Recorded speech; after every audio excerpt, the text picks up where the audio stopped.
আচ্ছা, যদি এমন হয় যে আপনার মৃত্যুর পরে আপনার ফেসবুক অ্যাকাউন্টটি অটোমেটিক্যালি ডিএক্টিভ হয়ে যাবে, তাহলে ব্যাপারটা কেমন হয়? হ্যাঁ, আজকে আমি আপনাদেরকে এমন একটা সেটিংস দেখিয়ে দেবো ফেসবুকের, যে সেটিংসটা আপনি যদি এনেবল করে রাখেন, সেই ক্ষেত্রে আপনার মৃত্যুর পরে অটোমেটিক্যালি আপনার ফেসবুকটা ডিএক্টিভ হয়ে গেল।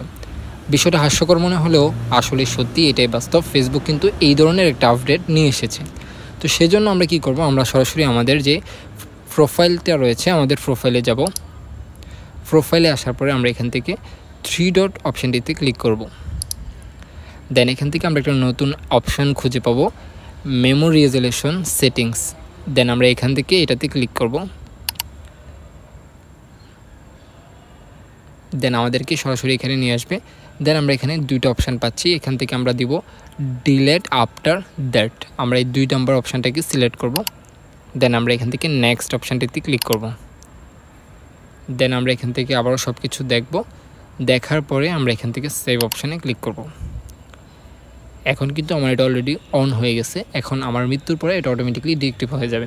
অ্যাকচুয়ালি এটা কীভাবে কাজ করে, এটা অ্যাকচুয়ালি আপনার 60 ডেজ অথবা 90 ডেজের কোনো অ্যাক্টিভিটি আছে কিনা আপনার সেটা খেয়াল করবে। সেটাই খেয়াল করার পরে যখন দেখবে যে কোনো অ্যাক্টিভিটি নাই, এই প্রোফাইল থেকে কোনো পোস্ট করা হচ্ছে না, বা প্রোফাইলটা অ্যাক্টিভ না আজকে 2 মাস ধরে বা 90 দিন 3 মাস ধরে, সেই ক্ষেত্রে সে অটোমেটিক্যালি বুঝে নেবে। বা এটার যে এআই রয়েছে, সেই এআইটা যদি আপনার প্রোফাইল ম্যাচ করে অন্য কাউকে পোস্ট করতে দেখে যে আপনার মৃত্যুর সংবাদ নিয়ে তারা পোস্ট করতেছে এই ধরনের কোনো কিছু, তখন সে অটোমেটিক্যালি বুঝতে পারবে যে হ্যাঁ, আপনি এটা মারা গেছেন, যার কারণে সে অটোমেটিক্যালি ডিএক্টিভ হয়ে যাবে।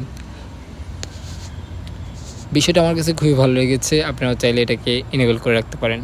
আজ এতটুকুই, ভালো থাকবেন। আসসালামু আলাইকুম।